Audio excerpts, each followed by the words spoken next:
नमस्कार and welcome students. मैं doctor Devendra Sharma, सहायक आचार्य समाजशास्त्र, राजकीय महिला महाविद्यालय सादुलशहर से आज आपका फिर हमारे चैनल में स्वागत। हमने पिछले वीडियो में समाजशास्त्र की प्रकृति के बारे में बात की थी।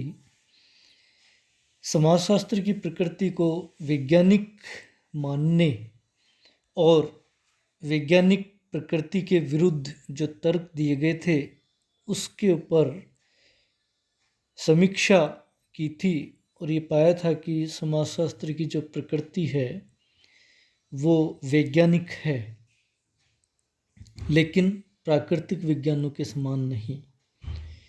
भौतिक और प्राकृतिक विज्ञानों के समान समाजशास्त्र में निश्चितता नहीं पाई जाती, लेकिन इसकी प्रकृति के विरुद्ध जो वैज्ञानिक प्रकृति है उसके विरुद्ध जो भी तर्क दिए गए वे आधारहीन हैं और इस आधार पर समाजशास्त्र का अध्ययन वैज्ञानिक पद्धति पर आधारित होने के कारण इसे एक सामाजिक एवं यथार्थ विज्ञान की श्रेणी के अंदर रखा गया। आज हम समाजशास्त्र की प्रकृति के बारे में बीरस्टीड के विचार हैं उनकी बात करेंगे, लेकिन हमारे जो वीडियो है उसको आप लाइक और शेयर ज़रूर करें और चैनल को सब्सक्राइब ज़रूर करें। तो आइए हम बात करते हैं समाजशास्त्र की प्रकृति पर बीरस्टीड के विचार। समाजशास्त्र की प्रकृति से संबंधित बीरस्टीड के विचार। बीरस्टीड ने समाजशास्त्र की प्रकृति को वास्तविक अर्थ में स्पष्ट करने का प्रयास किया है। बीरस्टीड ने लिखा है कि समाजशास्त्र एक सामाजिक विज्ञान है, न कि प्राकृतिक विज्ञान। समाजशास्त्र में सामाजिक घटनाओं, सामाजिक संबंधों, सामाजिक व्यवहारों का अध्ययन किया जाता है और प्राकृतिक घटनाओं के सामाजिक घटनाओं पर पड़ने वाले प्रभावों को का भी अध्ययन समाजशास्त्र में किया जाता है, लेकिन प्राकृतिक घटनाओं का अध्ययन समाजशास्त्र में नहीं किया जाता।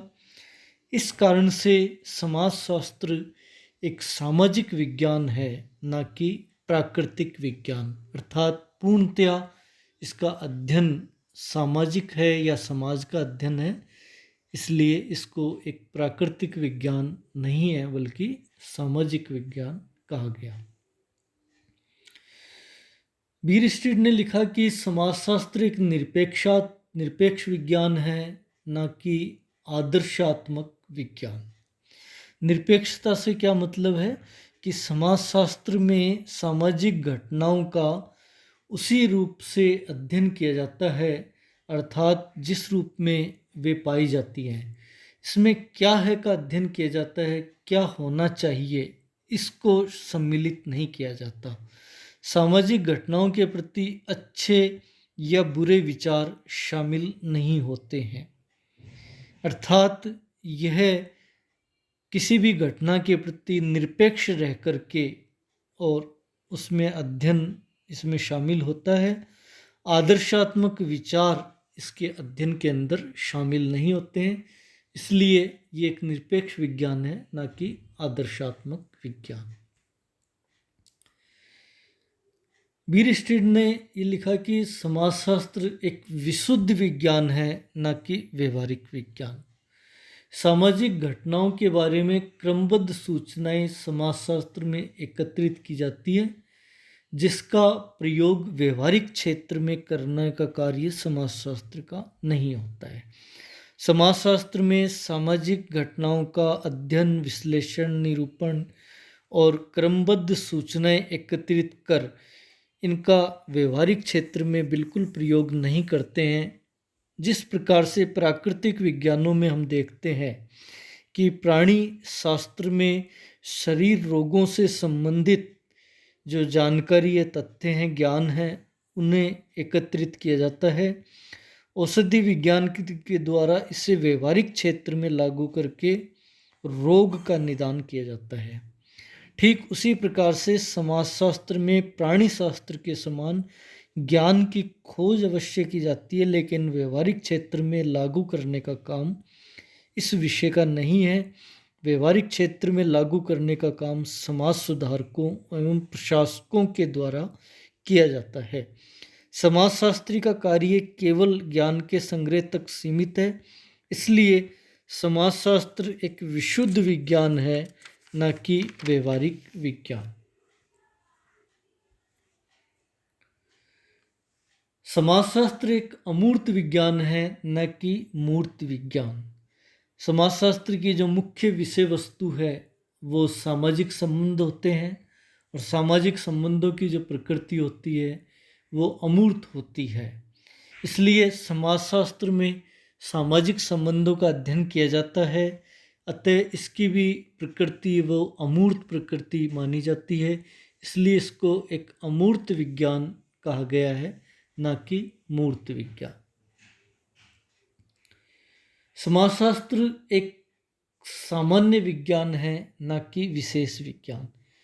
समाजशास्त्र में किसी भी समाज या सामाजिक घटना के किसी विशेष एक पक्ष से संबंधित अध्ययन नहीं किया जाता, बल्कि सभी समाजों या सामाजिक घटना के सभी पक्षों को अध्ययन में शामिल किया जाता है। विभिन्न सामाजिक विज्ञानों में पाए जाने वाले सामान्य तत्वों का अध्ययन भी समाजशास्त्र में किया जाता है। इस कारण से समाजशास्त्र में किसी समाज विशेष या सामाजिक घटना के किसी एक पक्ष से संबंधित नहीं होने के कारण और समाज एवं सामाजिक घटना के सभी सामान्य तत्वों को इसमें शामिल करने के कारण ये एक सामान्य विज्ञान है, न कि विशेष विज्ञान। समाजशास्त्र एक तार्किक और अनुभवात्मक विज्ञान है। बिरिस्टिड का कहना है कि समाजशास्त्र एक तार्किक और अनुभवात्मक विज्ञान है। तथ्यों का संकलन, वर्गीकरण एवं तुलना के द्वारा नियमों का निर्माण करके समाजशास्त्र में उत्तरदायी कारकों की खोज की जाती है, और सूचना संकलन का कार्य अनुभविक आधार पर किया जाता है, कल्पनात्मक आधार पर नहीं किया जाता। ये कहा गया है कि घटना के लिए जो उत्तरदायी कारण है वे तर्क के आधार पर ढूंढे जाते हैं। सूचनाओं का संकलन अनुभव के आधार पर किया जाता है। घटना की कोई भी व्याख्या कल्पना पर आधारित नहीं है, इसलिए समाजशास्त्र को एक तार्किक और अनुभवात्मक विज्ञान कहा गया है, कल्पनात्मक विज्ञान नहीं है। इसी प्रकार से हम देखते हैं कि समाजशास्त्र की जो प्रकृति है वो वैज्ञानिक कही गई है। अध्ययन वस्तु की जो विशिष्ट प्रकृति है उसके फलस्वरूप इसकी कुछ सीमाएं जरूर हैं, लेकिन इन सीमाओं को ध्यान में रखते हुए समाजशास्त्र में सामाजिक नियमों का निर्माण करना एक सराहनीय कार्य किया जाता रहा है।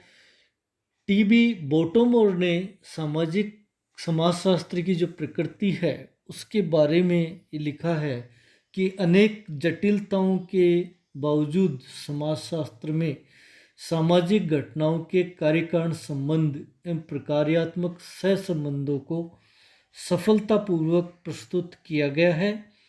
दुर्खीम ने इसमें आत्महत्या से संबंधित अध्ययन जो किया उसके लिए, और वेबर ने धर्म और पूंजीवाद के बीच में जो संबंधों का विश्लेषण किया उस संबंध में ये जो प्रत्यक्ष प्रमाण है वो देखा जा सकता है।